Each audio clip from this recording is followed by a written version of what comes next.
Hello, I'm Natasha Hussein, and this is Newsfeed, your dose of what people are talking about online. And we start in The Hague and the UN's top court. Israel is in the dock, accused of pushing Palestinians to the brink of famine in an act of genocide. South African lawyers laid out their case this week, saying the latest conflict in Gaza is part of a decades-long oppression of the Palestinians by Israel. They want judges at the International Court of Justice in The Hague to impose binding preliminary orders on Israel, including an immediate halt to the military campaign in Gaza. Meanwhile, in Ramallah, Palestinians gathered in Nelson Mandela Square. Beneath the giant statue of the great man, they showed their appreciation for their South African brothers and sisters by singing South Africa's national anthem.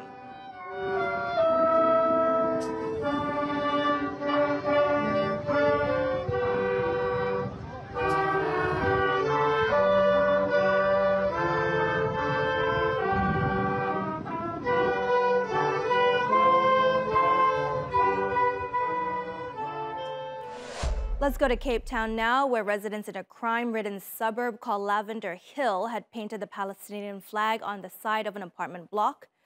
But the local council, which is run by opposition party the Democratic Alliance and is said to be supported by the city's Jewish community, quickly responded. Residents videoed the little-known graffiti unit who were dispatched to paint over the mural. Community members have been told they need to apply for permission to have the mural repainted. On the world stage, though, South Africa's support for Palestine is unwavering. So why is South Africa taking this extraordinary step of bringing Israel to the International Court of Justice? Why are the Palestinians and South Africans so close in their relations? Well, we asked Crystal in Cape Town to explain why the two nations are so tight. I'm in the city centre of Cape Town. Many decades ago, this was a street where if you weren't white, you had to walk on the other side of the street or you had to leave at a certain time. So South Africans here say they know all too well what it's like to live under apartheid, and therefore that has really ensured that they have been unequivocal in their support for a free Palestine. They say the ICJ case is a reminder of what former President Nelson Mandela said. South Africa cannot be free until Palestine is free. And South Africans here say global solidarity ensured that the apartheid state came to an end. And that's why they have to come out, give their support, and also raise concern about what's happening in Gaza. You may know Las Vegas as Sin City, but for techies, it's where all the new screens and innovations take center stage at the annual Consumer Electronics Show. The tech industry rang in the new year this week at CES with announcements and showcases of really cool gadgets.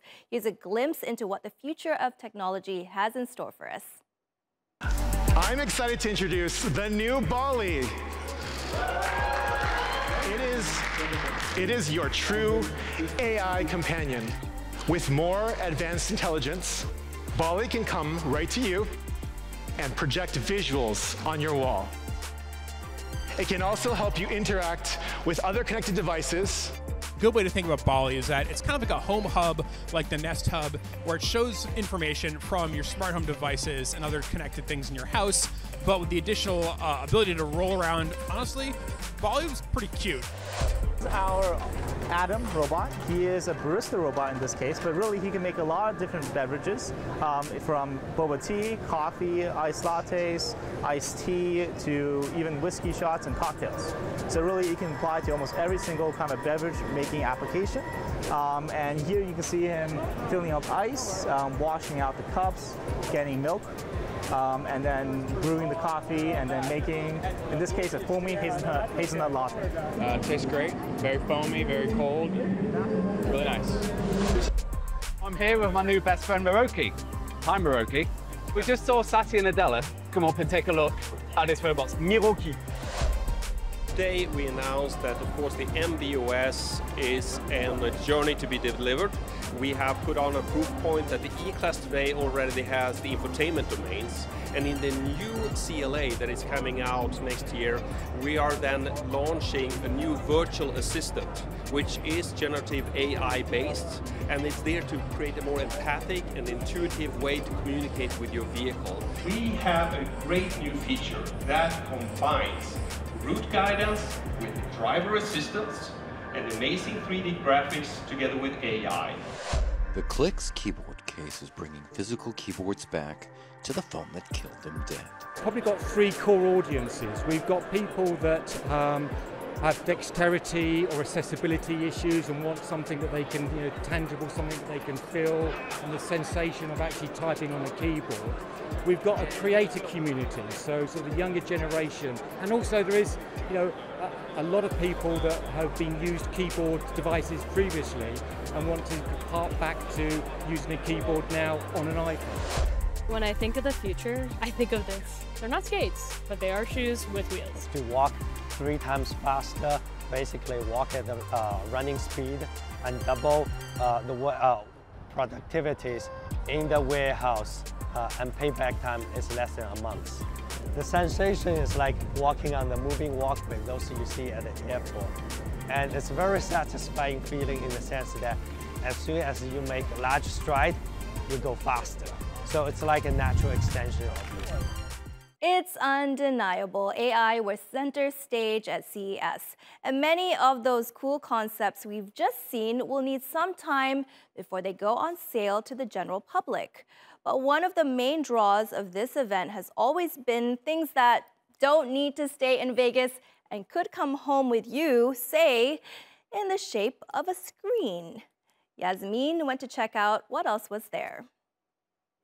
One of the things that's struck me the most about the Consumer Electronics Show is that, yes, there's so much here to do with the metaverse and how artificial intelligence is going to propel us forward.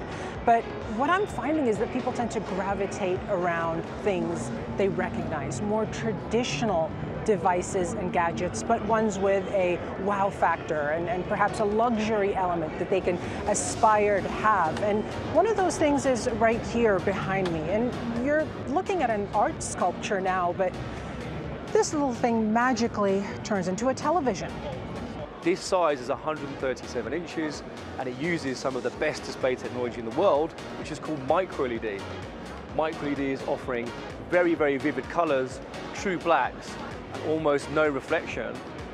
We also use some very clever processes called adaptive gap calibration, and that can basically get rid of the lines between the folds. This is creating quite the buzz here. This is LG's OLED TV that the company says the design is meant to exceed the constraints of space and seamlessly blend into everyday life. And that's something you're going to hear from a lot of exhibitors here at CES, is that they're aware these aren't things you need in your home, but that they're also ideas, concepts, and pieces that can be art and sculpture in the home, that they're not necessarily a nuisance, that they showcase the best of wireless video and audio technology. And look, hey, as someone whose entire livelihood depends on being seen on TV, I sure am glad that these familiar forms of media, but better, are still attracting this many crowds, and this is what they gravitate towards. All right, on to what's trending. The world will witness an unprecedented number of elections this year, and many political analysts, including the ones at Politico, think democracy will be put through its most sweeping tests yet. That includes Europe, where the far right is on the rise. In France and Germany, opinion polls indicate the center and left parties are giving way to the far right, whereas countries such as Hungary, Sweden, and of course Italy are led by unashamedly nationalist leaders. But despite increased support for the right, even Italian PM Giorgia Meloni hasn't been able to avoid public outrage for her failure to condemn this fascist salute at a recent rally in Rome.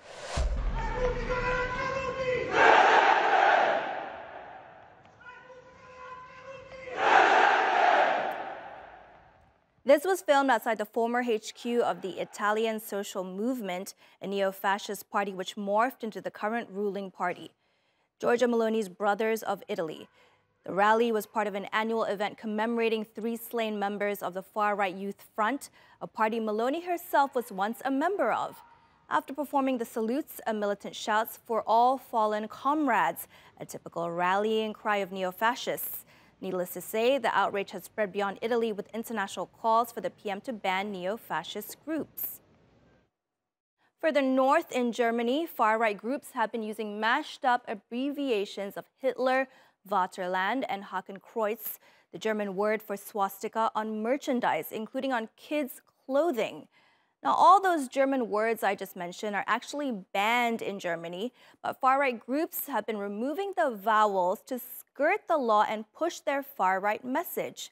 But one advertising director named Simon Knittel has teamed up with the activist group Loud Against Nazis and a Hamburg law firm to challenge the neo-Nazis' business model via the trademark office.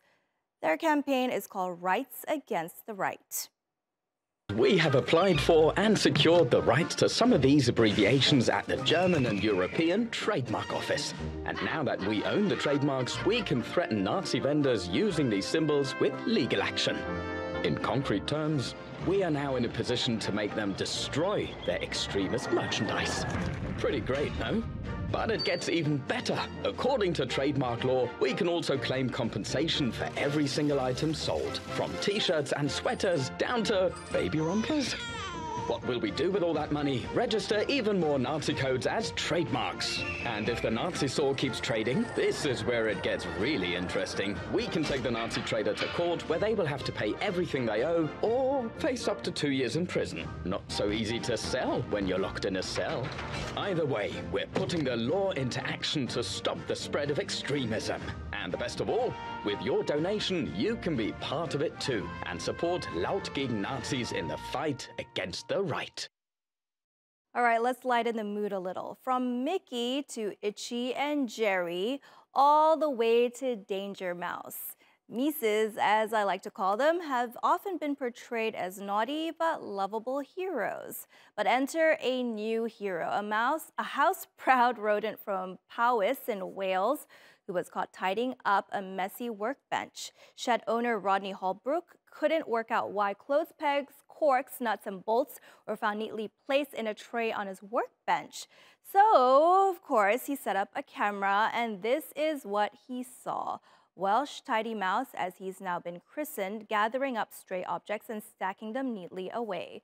Scientists have said that Welsh Tidy Mouse may be tidying up just for fun. Well, I'll stick to a vacuum cleaner for a mouse any day. And that's our show. Find our latest stuff on YouTube and do subscribe to our channel. See you soon.